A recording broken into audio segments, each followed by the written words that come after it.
Okay. Let's I think pray. we're on. Okay. So I thought it would be kind of interesting today for us to have a little discussion about where you think we're headed, and I maybe have some thoughts about where we're headed as a church. And I think it's pretty clear that things are not going to be getting back to normal, whatever normal is, or whatever, let's say, what normal used to be, anytime soon, if they ever go back to the way things used to be. Right. So I think that we're going to need to start thinking about how we move forward and how we keep our church healthy. So I'd be interested, Martha, in some of your thoughts. I mean, our church, I think like most churches, is a gathering place. It's a place where we come together and worship.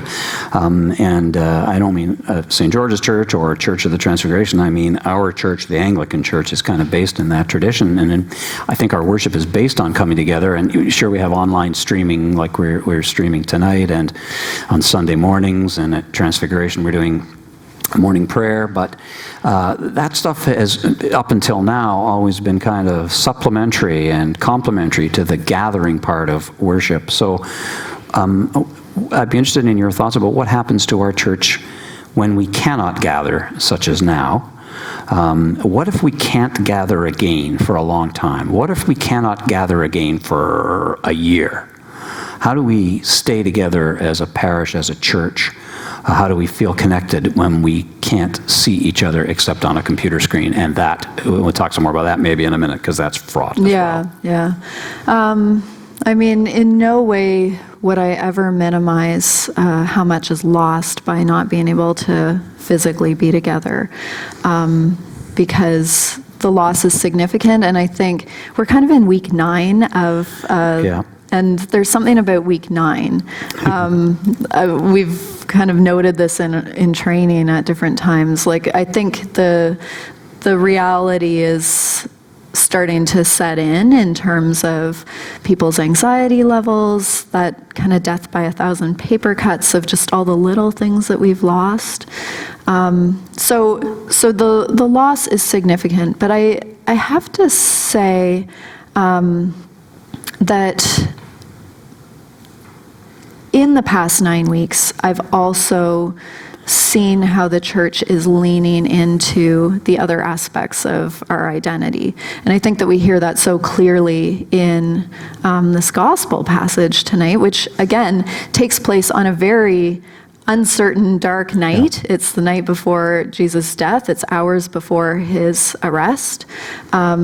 The disciples are looking for answers. Jesus isn't giving them the answers.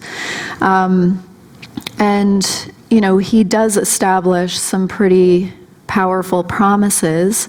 We're not going to be orphaned. The Holy Spirit is within you. You know the Holy Spirit. The Holy Spirit is in you. That can't be taken away. Any of the very unfortunate signs that I've seen on some church billboards about like church closed until further notice, or ouch. like, that's not true. Like the church isn't closed. And there's a parallel there with my work too. People think, oh, the doctor's office is closed. What am I going to do? I'll have to go to it. Well, we're not closed. Yeah. We're there. Yeah. We're just working in a different way. We're so working I think it's some of that. in a different way. I've certainly seen, I mean, apart from the online worship, which doesn't work for everybody, and we might get into that a little bit as well. That's definitely an issue. But what I hear really clearly in these words from Jesus, apart from that promise that the Holy Spirit is real, the communion is real, no matter what, I also hear this commandment of love.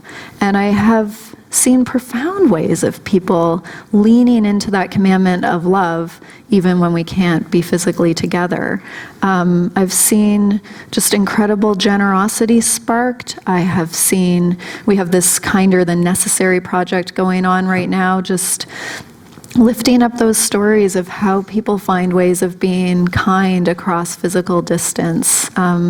We see people like you, our essential workers, our frontline workers who, you know, are willing to put themselves at risk in order for the well-being of all of us. And at the same time, we understand that if we have to be at home, that can also be part of how we're living out that commandment of love. So it's daunting to think of 1 or 2 years, Yeah. But we have a promise here. We have a promise of the components that are maybe going to become even more obvious, or they're the components that we're going to have to rely on more as we go forward. And that fellowship of the Holy Spirit, I feel a sense of connectedness when we turn on that camera and when we lift up the worship of our people. So I'm interested. I've had some conversations with some friends of mine lately who have talked to epidemiologists about, what physical distancing might look like when we do come back together in our churches. What are you thinking in terms of, like, are empty pews going to be a good thing? Yeah, isn't that bizarre, right? To think, to turn that on its head and say that the churches with fewer actual congregants on a Sunday morning might have an advantage by virtue of making it easier to do the social distancing or physical distancing. I don't like social distancing. Physical distancing thing, because we don't want to be socially distant, but we do need to be physically distant. And yeah, it's true. If you listen to the public health experts and the epidemiologists, the best way to beat back COVID-19 is for everybody to keep their distance. And so, the 2 meter distance, we're just about 2 meters, maybe not quite 2 meters. Martha's moving back now that I said that, but we're about 2 meters apart, near enough. Is outside the range of cough or sneeze, and that's probably the way most of us, either that or physical contact, are going to get sick. So if we don't do either of those two things, we're probably safe. And it may be safe to gather more than 5 people, but the risk, of course, is the more people you put in a confined space, the closer they're going to pack together. Right. So how would you do that on a Sunday morning? Do you mark out every third pew? Do you put people, I was thinking about this the other day, do you have your normal congregants appear, and then you say, okay, everybody space yourselves out. Space yourselves out. 2 hockey sticks between, or 2 meters between each of you, okay? Now, family members can stay together because they're living at home, so they're already together, right? But other than that, space yourself. Okay, now that you're all spaced out, put your name on your seat. Yeah. That's your seat every Sunday. You can't get any closer to anybody else than that. That's one thought, but what if you've got a really packed church? Do you put in more services with fewer people at each? I know, I've wondered about kind of 7 back-to-back services with 30 people. With 30 people, right, yeah, exactly. Instead of one service with 210. Roll them through. Yeah, exactly, yeah. So I think that's going to be critical. I was going to at some point talk about, but we can talk about it now if you want, communion. What would communion look like if we had to stay that far apart and could not touch each other? Is it possible? What's a church going to be like without communion? And I don't know. I think. I guess it goes back to how well do you think that virtual worship, and you've touched on this already, fulfills our need for support and community. How do we approach weddings? How do we approach baptisms? How do we approach funerals? Yeah, well, and I mean, we've had to get into those questions already. Yeah. I mean, the communion question, just to come back to that for a second, because right now in our Anglican churches, we've been asked not to celebrate communion until it can be done as a community and we can gather. But that may be an awfully long time. It could be an awfully long time. We may be able to gather sooner than we are allowed to celebrate communion, or sooner than it's safe to celebrate communion, unless we rethink communion. Well, and I feel like there's a piece here in tonight's gospel that we could certainly draw on. I mean, it would be a big departure for us as Anglicans. I've always resisted served in an Anglican Lutheran church for a while, and in the Lutheran church they wanted to use the individual cups, and no, like common cup all the way. But like we're going to have to let go of some of those tactile parts of our worship that we hold so dear. And again, I think we're going to have to really trust in the scope of the Holy Spirit to be able to work even if we're not holding and touching things in the way that we're used to, in that very sacramental way. Like our sacraments are so sensual. They're so much about engaging our senses. And the reality is that sense of touch is going to have to be really compromised for a while. So how do we emphasize some of the other senses when we can't reach out and touch in the same way? I think we talked about this 2 weeks ago, how heartbreaking it is for us in both of our respective workplaces, that when people are grieving, when there's death, when there's loss, that we can't offer people the measures of comfort that we've always been able to offer. Right. And funerals are a big part of that. I talk to grieving people, and there's just this big component that's missing in terms of being able to have people come and pay their respects, and those things really matter. So again, how do we equip the technology so that we can do something?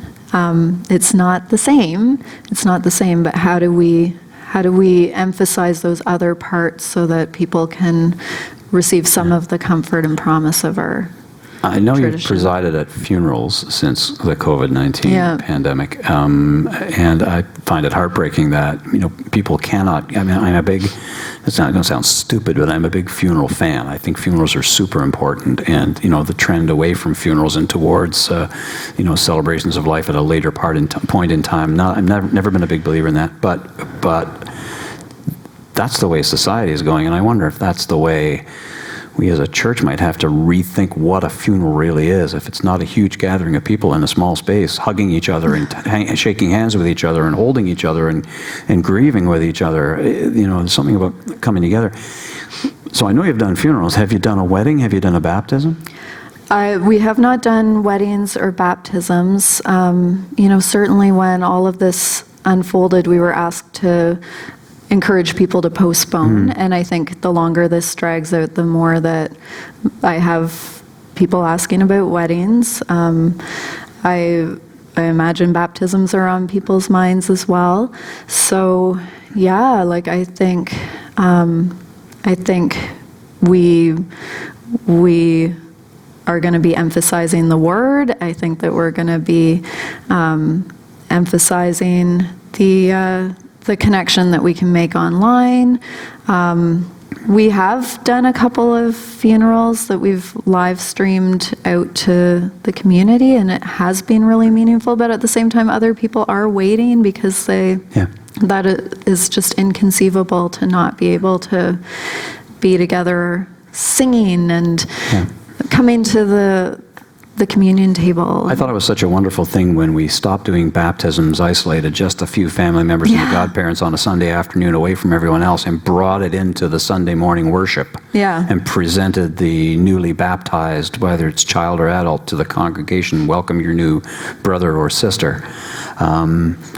Are we going to go back to small private baptisms segregated away from? I hope not. How do we live stream the baptism for others to participate or feel part of? And I think that we'll have to be really careful and conscientious about that, so that we're not losing ground on really important steps that I agree with you that the church has taken. Like the baptism is a welcome into the Christian community, so how do you connect into the Christian community when you can't physically be together? We know that there are ways. I am not a techie at all. You're incredibly astute in terms of... Well, I'm learning a lot, let's put it that way. I've learned so much in the last 9 weeks. Even in just the last 9 weeks? Yeah. So what do you think are kind of the most essential components about being able to connect people electronically? Well, I think not necessarily only my opinion, but it's the opinion of experts, and I hardly agree with it, that the audio is critical. No matter what the video quality is like, you have to be able to hear people. And you and I have probably both been in numerous Zoom chats or GoToMeeting chats where somebody's bandwidth is poor and their audio keeps cutting in and out, and it's so frustrating. Yeah. And, mea culpa, we've done Advent cafes in the last few weeks where I've set up the tech and it hasn't been quite right, and somebody's audio is good and someone else's audio, like when Infinitely More was here, you sounded great, Gerald sounded great, Allison's mic was very quiet, and that's because I'd made a mistake. For the interview part. Yeah, for the interview part. So the music was excellent, but the interview part, so that's because I made a mistake. So, we're subject to the weakest link in the chain. If something goes wrong, as Allison said, the devil's always in the sound system, and Yes. I think that's right. But so you need a lot of bandwidth to really, well, you need a few things. You need some good equipment. It doesn't have to be super expensive, but it's expensive enough. Like there's $10,000 more worth of equipment in this room right now. Some churches couldn't afford that. Mm-hmm. You need good lighting. You need a good computer. Software is easy, but you need somebody that's experienced. But you need bandwidth, and bandwidth is not cheap. Yeah. So I don't know how a church with a smaller congregation and less resources affords to live stream a service in an engaging enough way that people actually want to watch it. Because if it's dodgy, especially the audio is dodgy, people are going to tune out and say, oh, that's very nice that they're doing that. I'm not going to sit here and watch that. So it's got to be engaging. People have to want to keep involved and want to keep watching and see what's going to happen next and hear what song is going to be played next and hear the prayers that are coming and maybe add some fun stuff in, videos and pictures and things that people contribute and hear the message. But it's got to be good enough. And we're so inundated with expert television and Netflix and so on, expertly produced stuff that I'm afraid, I don't know if some of us have the tolerance for a iffy, amateurish, dodgy kind of video production, which a lot of us, that's what we're doing. Expertise is expensive. Expertise is expensive. And so you've got to call somebody in and pay them, or you've got to really develop it in-house, which is hard to do, and it's a steep learning curve. And as I said, I've learned so much. We started doing the Wednesday morning morning prayer at Transfiguration, and I'm the tech guy there, and I'll tell you, the first couple were awful. The message was great, but the tech was bad. Right. I did them, and I was not happy. But with a lot of help from friends and another, $1,000 worth of equipment, it got better. But right. Can churches afford that? Yeah, and I think there have to be a variety of options, right? Like at the cathedral in Hamilton, they're doing a podcast because that's what they were able to do really, really well. And other churches I know aren't live streaming, they're pre-recording and, Right. some simple editing on the computer, put a few pieces together. So there's a variety of, I think it's not going to be a one-size-fits-all model for definitely the tech. not. But I think we're going to have to start seriously thinking about fundraising for tech. Right. And that's not, really sometimes very attractive for people. They'll fundraise for a memorial or, a window or, maybe to furnish a room such as this one.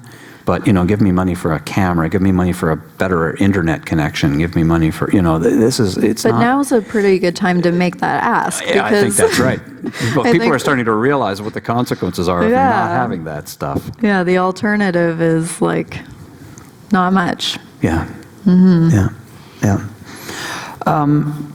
How do you think, Martha, that you can grow a congregation in a virtual environment? How do you attract new members when you're not meeting and physically in their presence on a Sunday morning? How do you, if you were thinking about a career in ministry, would you do it in a virtual environment? How do you attract new clergy? Why would anyone want to be a priest in the environment that we're in currently? Why would anyone want to be, I don't know, a musical director at a parish in the environment that we're in currently? Yeah. Those of us who are musicians like to play to an audience, not an empty room. So we're playing to a camera, and I know that professionals are used to that. Studio musicians are used to that, but it's weird. It's weird. Yeah. I guess along the lines of weird is that the church has tended to flourish in times of trial, and when we have been faced with those circumstances that lead us to really ask, like, does faith matter? That's when you embrace pretty quickly what you're willing to put on the line in order to follow the things that you believe. So I do. And again, like, this is not just in my experience over the past 9 weeks. I've heard this from a number of colleagues, is that there is something happening right now in terms of faith flourishing. It is pretty easy in our North American society to take religious freedom completely for granted. Yeah. And to feel like I have, like, 20,000 other things I could do on a Sunday morning. Like, I may or may not go to church. I may or may not call myself a Christian. We can have kind of a casual relationship with our beliefs when things are all going along on the treadmill of life. Swimmingly. Yeah, right? swimmingly. Yeah. And but when you're Nelson Mandela or Stephen Biko or Victoria Matenge or Neil Agate, you learn to try to make things work in adverse circumstances. Can we do that? What am I willing to give in order to stand up for what I truly believe? By no means is our circumstance the same as theirs. By no means. But we are in a time of trial, and we are being called to account for what really matters. We do need to come out of this with some really clear priorities about what matters. And I hope and pray that those priorities are going to be centered in this commandment of love. I hope that we're realizing that we can't go it alone. I hope that we're falling on our knees because we're in over our heads. I hope that we're, I think this is more than hope, again, because what I am hearing is from various colleagues and in the various correspondences that I've had over the past 9 weeks, people are turning back. People are embracing their faith in new ways. Now, who would want to be a priest or a leader in the church in this climate? I mean, nobody necessarily sets out to do this as their as kind of their choice anyway. Certainly, like, it wasn't on my agenda to become a leader of a church. So I have to believe that God's going to keep putting that seed in people, raising up those leaders. But I think what we have to do now more than ever is what we've always been called to do, which is to name and claim the gifts that we see in others, and to make sure that whatever God is lifting up in people, that we're taking note and we're calling out those gifts too. And again, I've seen a lot of really neat leadership emerge over the past 9 weeks. people have ideas. People have creative ideas of how we live out that commandment of love, how we connect, how we reach out to one another, how we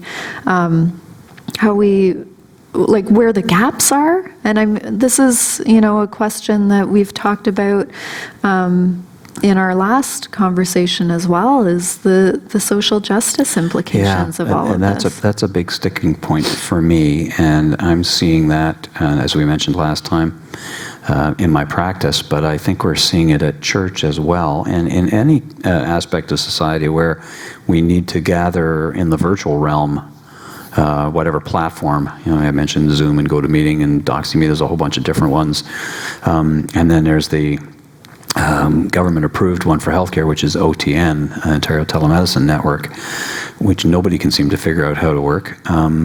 And it's not approachable for a lot of people. And it's not approachable because they can't afford the bandwidth, which we've already talked about, to make a video call. They don't have a new enough smartphone or cell phone. They don't have the iPhone latest version of, or the latest Android phone that they can actually do a video chat. They can't afford the data service to do it. If they have a computer, it doesn't have a webcam. And so we wind up talking on the phone because we can't make the video chat work. I think the Ministry of Health wants us to do as much as possible by video chat with our patients.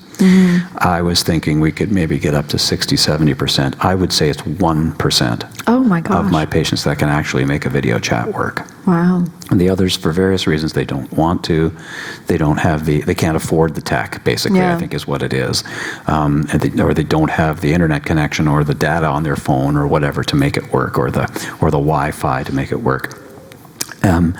So I think this is something we have to look at as not only a church, but as a wider community, as a country. How do we equip our citizens with enough bandwidth to communicate with each other electronically, if that's what we have to do to stay safe?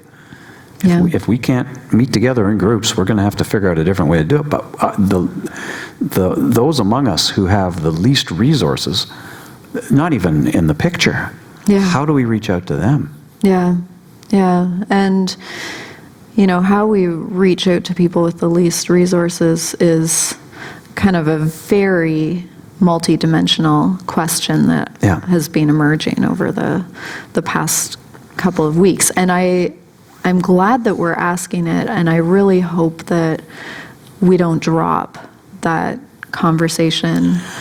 I don't want healthcare to become a privilege of the rich, as it is in some countries. I don't want it to be that in Canada, and I don't want church to be a privilege of the rich because they're the only ones that can afford to log in. Exactly. We've always been a church that has tried to reach out to the poor among us, the underhoused, underemployed or unemployed, and how are we doing that now in an electronic church? We're going to have to give some attention to that. How do we get technology to people? Do they gather somewhere in small groups where they can communicate? Do they? Right.